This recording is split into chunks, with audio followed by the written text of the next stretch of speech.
संत गाडगे बाबा अमरावती विश्वविद्यालय एक विश्व स्तरीय विश्वविद्यालय है। हम इस विश्वविद्यालय को धर्मनिरपेक्ष रखने का प्रयास करेंगे। इसके लिए हम विश्वविद्यालय के कर्मचारियों और अधिकारियों के साथ काम करेंगे। ये विचार रखे हैं संत गाडगे बाबा अमरावती विश्वविद्यालय के प्रभारी कुलपति डॉक्टर प्रमोद येवले ने। साथ ही उन्होंने आश्वासन दिया कि प्रतियोगी युग में छात्रों का गुणात्मक विकास कैसे होगा, इस पर ध्यान देंगे। अमरावती विश्वविद्यालय के कुलपति डॉक्टर दिलीप मालखेड़े के निधन के बाद डॉक्टर पंजाबराव आंबेडकर विश्वविद्यालय औरंगाबाद के कुलपति डॉक्टर प्रमोद येवले ने रिक्त पद की कमान संभाली है। उन्होंने आज पदभार ग्रहण करने के बाद सीनेट हॉल में पत्रकारों से बातचीत की। इस दौरान उन्होंने कहा कि दिलीप मालखेड़े खुद उनके अच्छे दोस्त थे और वह अमरावती यूनिवर्सिटी को एक अलग ऊंचाई पर ले जाने की कोशिश कर रहे थे। अब उनकी जिम्मेदारी है कि वे उनके सपने को आगे लेकर जाए। उन्होंने कहा कि अमरावती विश्वविद्यालय विश्व स्तरीय है, इसलिए हमें विश्वविद्यालय के लिए काम आगे बढ़ाना है। कुलपति के रूप में मैं 5वीं बार प्रदर्शन कर रहा हूँ। वहीं कर्मचारियों की हड़ताल पर कुलपति ने कहा कि कर्मचारियों से राज्य सरकार चर्चा कर रही है। हालांकि परीक्षा अवधि के दौरान हड़ताल के कारण छात्रों को परेशानी होती है। हालांकि तंत्र परीक्षा टालने की स्थिति में नहीं है। परीक्षाएं समय पर होंगी और समय पर परिणाम आएंगे। 30 जून तक सभी नतीजे आ जाएंगे और उसके बाद नए साल के लिए दाखिले की प्रक्रिया शुरू हो जाएगी। डॉक्टर येवले ने कहा कि विश्वविद्यालय के हड़ताली कर्मचारियों से चर्चा चल रही है। विश्वविद्यालय हित में हमने आज सभी अधिकारियों व कर्मचारियों से चर्चा की है। या सर्व प्रक्रिया ह्या सुरळीत चालल्या पाहिजे, त्या उद्देशाने ही एक व्यवस्था असतं। सकाळी चार्ज घेतल्यानंतर मी सर्व अधिकाऱ्यांची बैठक घेतली। जवळपास 1-1.5 तास आमची बैठक चालली आणि विद्यापीठाच्या समोरच्या ज्या अडचणी आहेत किंवा जी आव्हानं आहेत किंवा ज्या आम्हाला भविष्यामध्ये किंवा डॉक्टर मालखेडेंचं जे काय एक लाईन ऑफ ॲक्शन होती, प्लॅन ऑफ ॲक्शन होतं किंवा विद्यापीठ अनुदान आयोगाचे किंवा महाराष्ट्र शासनाचे जे काही निर्देश होते, त्या निर्देशामध्ये आपलं विद्यापीठ कुठे नेतृत्व नाही म्हणून मागे पडू नये या दृष्टीने आम्ही आढावा घेतला आणि ते मी आमच्या अधिकाऱ्यांनी आज सकाळी सांगितलंय की आज आपल्या विद्यापीठाची तुलना शेवटच्या बाजूच्या विद्यापीठासोबत नाही आहे। जी तुलना आहे ती ग्लोबल लेवलवरती आहे आणि आज विद्यापीठ अनुदान आयोग म्हणा किंवा केंद्र शासन म्हणा किंवा राज्य शासन म्हणा, नवीन शैक्षणिक धोरण जे अंमलात आणलेलं आहे त्याच्यामध्ये सुद्धा आपण कमी पडता कामा नये। आपल्या ग्रामीण भागातील विद्यापीठ ग्रामीण भागातील आहे। बरेचसे विद्यार्थी ही खेड्यापाड्यातून आलेली असतात, ग्रामीण भागातून आलेली असतात।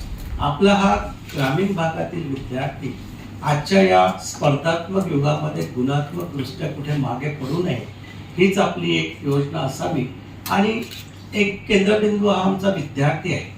त्यामुळे या विद्यार्थ्यांसाठी काय करता येईल, त्यांचा शैक्षणिक दर्जा कसा वाढवता येईल या दृष्टीने सुद्धा आम्ही चर्चा केली। सर्व अधिकारी त्यांना आपल्या जबाबदारीची जाणीव आहे, एक चांगलं वर्क कल्चर आहे आणि सांगायची गोष्ट म्हणजे माझ्या जन्मभूमीतलं हे विद्यापीठ असल्यामुळं त्याच्याबाबत एक माझी वेगळीच अशी भूमिका आहे आणि वेगळेच असं अफेक्शन आणि अटॅचमेंट आहे। अनेक स्तरावरती मी काम केलं, राष्ट्रीय स्तरावरती फार्मसी काउन्सिल ऑफ इंडिया असो, AICTE असो, हे 5वं विद्यापीठ जिथे मला कुलगुरू म्हणून काम करायची संधी प्राप्त होत आहे। त्यामुळे माझ्या जन्मभूमीची जी माझी सामाजिक बांधिलकी आहे त्या दृष्टिकोनातून मला इथे जी काम करण्याची संधी मिळाली तेही मी माझं एक भाग्य समजतो आणि जेवढा काय काळ मिळेल त्या काळामध्ये जास्तीत जास्त या विद्यापीठाची प्रगती हो आणि इथलं प्रशासन अगदी पारदर्शक, अगदी शिस्तबद्ध आणि गतिशील हो असा आमचा प्रयास आहे। ग्राम पंचायत और स्नातक चुनाव की आचार संहिता के कारण 2 माह से प्रोत्साहन अनुदान की सूची अटकी हुई थी। अब दूसरी सूची जिला प्रशासन को प्राप्त हुई है, लेकिन इसमें 2611 किसानों को ही शामिल किया गया है। इसलिए सब्सिडी का इंतजार कर रहे 13,683 किसान मायूस हो गए हैं। ग्राम पंचायत के पास चुनाव आचार संहिता के कारण 2 माह से प्रोत्साहन अनुदान की सूची लटकी हुई थी। अब जिले को दूसरी सूची मिली है, इसमें सिर्फ 2611 किसान शामिल है। इंतजार कर रहे 13,683 किसान मायूस हो गए हैं। इसलिए जिले के किसानों में असंतोष है। 3 में से 2 साल नियमित रूप से फसल ऋण देने वाले किसानों को 50,000 रुपए तक की सब्सिडी दी जा रही है। पहले 3 साल तक कई बार केवल घोषणाएं होती रही, अब वास्तविक लाभ मिलना शुरू हो गया है। जिले के 1,80,000 किसानों को 900 करोड़ की कर्ज माफी की जा चुकी है। हालांकि नियमित खाता धारक इससे लाभान्वित नहीं होने से नाराज थे, लेकिन सरकार ने 50,000 के प्रोत्साहन सब्सिडी देने का फैसला किया। इस बीच राज्य में सत्ता हस्तांतरण के बाद भी यह सरकार प्रोत्साहन लाभ देने के फैसले पर कायम है। हालांकि चुनाव आचार संहिता की मार लाभार्थी किसानों पर पड़ी है। जिले के 32,486 पात्र किसानों में से 2,611 किसानों को अनुदान मिल चुका है। अभी भी 13,683 किसानों के खातों में अनुदान राशि जमा नहीं होने से वे मायूस है। पिछले खरीफ व रबी सीजन में भारी बारिश से फसलों को भारी नुकसान हुआ था। अब सरकार की इस देरी का खामियाजा किसानों को भुगतना पड़ रहा है। अमरावती जिले में पर्यावरण में निरंतर परिवर्तन हो रहा है और इस बदलते परिवेश का प्रभाव कृषि फसलों पर पड़ रहा है। पिछले एक सप्ताह के दौरान बादल छाए रहने के कारण गेहूं की फसल पर फफूंद रोग लगने की आशंका बनी हुई थी। हालांकि अब मौसम साफ होने के कारण कड़ाके की सर्दी ने गेहूं की फसल के लिए अनुकूल माहौल तैयार कर दिया है, जिससे किसानों में खुशी का माहौल है। किसानों को लगातार तरह तरह की समस्याओं का सामना करना पड़ रहा है। कभी आसमानी तो जमीनी संकट किसानों के सामने है। वर्तमान समय में जलवायु परिवर्तन का कृषि फसलों पर व्यापक प्रभाव पड़ रहा है। कभी ठंड तो कभी बारिश हो रही है। इसका असर कृषि फसलों पर पड़ रहा है। बढ़ती ठंड से गेहूं, चना, सरसों के बाद प्याज के फसल पर भी असर पड़ने की आशंका जताई जा रही है। लिहाजा किसान चिंतित है। पिछले साल खरीफ सीजन में आई बाढ़ और बारिश से किसानों की फसलों को काफी नुकसान हुआ था। वापसी की बारिश से कपास और सोयाबीन की फसलों के साथ साथ बागों को भी भारी नुकसान हुआ था। इसमें किसानों को लाखों रुपए की आर्थिक क्षति हुई है। कुछ इलाकों में कड़ाके की ठंड और ओस कोहरे ने फसलों को नुकसान पहुंचाना शुरू कर दिया है। बदलती जलवायु और फसलों को प्रभावित करने वाली बीमारियों के कारण किसानों की उत्पादन लागत लगातार बढ़ रही है। साथ ही आमदनी में भी भारी कमी है। इससे किसानों को आर्थिक संकट का सामना करना पड़ रहा है। डॉक्टर भाऊसाहेब पंजाबराव देशमुख कला अकादमी की ओर से हर वर्ष की भांति राज्य स्तरीय चित्रकला प्रदर्शनी का आयोजन किया गया है। 7 फरवरी तक आयोजित इस प्रदर्शनी में प्रदेश के प्रसिद्ध कलाकारों की कलाकृतियों को प्रस्तुत किया गया है। राज्य के कलाकारों को अपनी कला के प्रदर्शन का अवसर देने के उद्देश्य से डॉक्टर भाऊसाहेब पंजाबराव देशमुख कला अकादमी की ओर से राज्य स्तरीय चित्रकला और मूर्तिकला प्रदर्शनी 1989 से आयोजित की जा रही है। इस वर्ष भी ये राज्य स्तरीय कला एवं मूर्तिकला प्रदर्शनी 3 फरवरी 2023 से 7 फरवरी 2023 तक आयोजित की जा रही है। इस पेंटिंग और मूर्तिकला प्रदर्शनी में राज्य के प्रसिद्ध कलाकारों की कृतियों को प्रदर्शित किया जाएगा। इस प्रदर्शनी को देखने के लिए अमरावती में नागरिकों द्वारा खासा प्रतिसाद मिल रहा है। डॉक्टर भाऊसाहेब पंजाबराव देशमुख यांची अशी इच्छा होती की आपल्या अमरावती शहरामध्ये एक ग्रामीण भागातले, विदर्भातले आणि महाराष्ट्रातले कानाकोपऱ्यातले जे कलावंत आहे त्यांची कला प्रदर्शित करण्यासाठी एक आपलं कला दालन असावं अशी त्यांची मानसिक इच्छा होती. त्याची त्यांनी बोलून दाखवलं होतं. त्यांच्या इच्छेवर आम्ही ही संस्था 1971 मध्ये स्थापन झाली आणि आम्ही 91 पासून कंटिन्यू फरवरी महिन्यामध्ये पहिल्या आठवड्यात हे राज्यस्तरीय चित्र व शिल्प प्रदर्शन भरतो. यामध्ये मुंबई, पुणे, जळगाव इकडे पूर्ण विदर्भ कव्हर झालेला आहे. आज या दालनामध्ये जवळपास 250 विद्यार्थ्यांनी भाग घेतलेला आहे आणि जवळजवळ 350 पेंटिंग्स इथे वेगवेगळ्या माध्यमामध्ये, जलरंगामध्ये, ॲक्रेलिकमध्ये, पोस्टर कलरमध्ये, वेगवेगळ्या माध्यमामध्ये इथे तुम्हाला बघायला मिळेल. त्याचप्रमाणे या एक्झिबिशनमध्ये आम्ही 3 गट टाकलेले आहे. कधी विद्यार्थी विभाग घेतलेला आहे, त्याचप्रमाणे व्यावसायिक जे लोक आहे पेंटिंग तयार करतात त्यांच्यासाठी एक व्यावसायिक विभाग आहे आणि शिल्प विभाग आहे. असे 3 विभागामध्ये विभागलेलं प्रदर्शन आम्ही इथे दरवर्षी भरत असतो. यावर्षीसुद्धा हे प्रदर्शन काल या 3 तारखेला काल म्हणजे 3 तारखेला या प्रदर्शनाचं उद्घाटन झालं आणि अमरावतीकरांनी या प्रदर्शनाचा लाभ घ्यावा. विनामूल्य प्रदर्शन हे अमरावतीकरांसाठी 6 तारखेपर्यंत 6 फरवरीपर्यंत खुलं राहणार आहे. मेलघाट में शिक्षा व्यवस्था के प्रति प्रशासन की कितनी उदासीनता है, इसका ज्वलंत उदाहरण सामने आया है। चिखलदरा तहसील के कालापंडरी में जिला परिषद स्कूल की इमारत खस्ताहाल हो चुकी है। बावजूद इसके इमारत पर ध्यान नहीं दिया जा रहा है। कोई भी बच्चा शिक्षा से वंचित न रहे, इसके लिए सरकार ने गांव-गांव में जिला परिषद स्कूल शुरू किए हैं। शासन के निर्णय में 6 से 14 वर्ष के बच्चों के लिए अनिवार्य निःशुल्क शिक्षा का प्रावधान किया गया है। बहरहाल मेलघाट में शिक्षा व्यवस्था को लेकर शिक्षा विभाग कितना संवेदनशील है, इसकी कई कहानियां हैं। लेकिन जब 1 साल पहले जिला परिषद स्कूल की छत उड़ गई तो पता चला कि स्कूल की कक्षाएं उस दिन से किसी घर के अंदर चल रही थी। घटना के 1 साल बाद भी आज तक स्कूल की मरम्मत नहीं हो सकी है। प्रतिनिधि से बात करते हुए कालापंडरी के अभिभावक वर्ग ने कहा कि हमने 1 साल पहले सरकार से मांग की थी, स्कूल भवन का निर्माण कर जल्द से जल्द पूरा किया जाए ताकि हमारे बच्चों की पढ़ाई का नुकसान न हो। लेकिन आज तक विद्यालय भवन की मरम्मत नहीं हो सकी है। आज भी हमारे बच्चे किसी और के घर में पढ़ रहे हैं। इस घर में कोई सुविधा उपलब्ध नहीं है, लेकिन अधिकारियों की उदासीनता के कारण हमारे बच्चों को कष्ट सहना पड़ता है। कालापंडरी गांव में पहले से 8वीं तक का स्कूल है। हैरानी की बात यह है कि कक्षा पहली से 8वीं तक के छात्रों को पढ़ाने के लिए 2 शिक्षकों की नियुक्ति की गई है। ये दोनों महिला शिक्षिका है और अध्यापिका माधुरी चौधरी बीमारी के कारण नियमित सेवाएं देने में असमर्थ है। दरअसल कालापंडरी स्कूल में केवल एक शिक्षिका प्रधानाध्यापक शीतल भगत पहली से 8वीं कक्षा तक के 47 बच्चों को पढ़ा रही है। फुलवा भुसुम और कुसुम भुसुम 1 साल से परिसर में कक्षाएं लगा रहे हैं और उन्हें भी 3000 रुपए प्रतिमाह का निर्धारित किराया नहीं मिला है।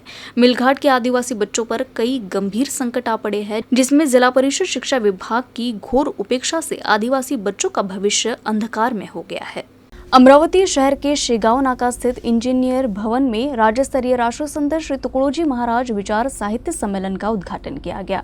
इस 2 दिवसीय साहित्य सम्मेलन में बुद्धिजीवियों, लेखकों, व्याख्याताओं, कवियों, साहित्यकारों ने भाग लिया। विश्व स्नेह का ध्यान धरे, सबका सब सम्मान करे। राष्ट्रसंत तुकडोजी महाराज के इसी जीवन कार्य से प्रभावित होकर सेवा फाउंडेशन बहुउद्देशीय संगठन और राष्ट्र धर्म युवा मंच अमरावती जिले ने 2 दिवसीय प्रथम राज्य स्तरीय राष्ट्रसंत तुकडोजी महाराज विचार साहित्य सम्मेलन का आयोजन किया है।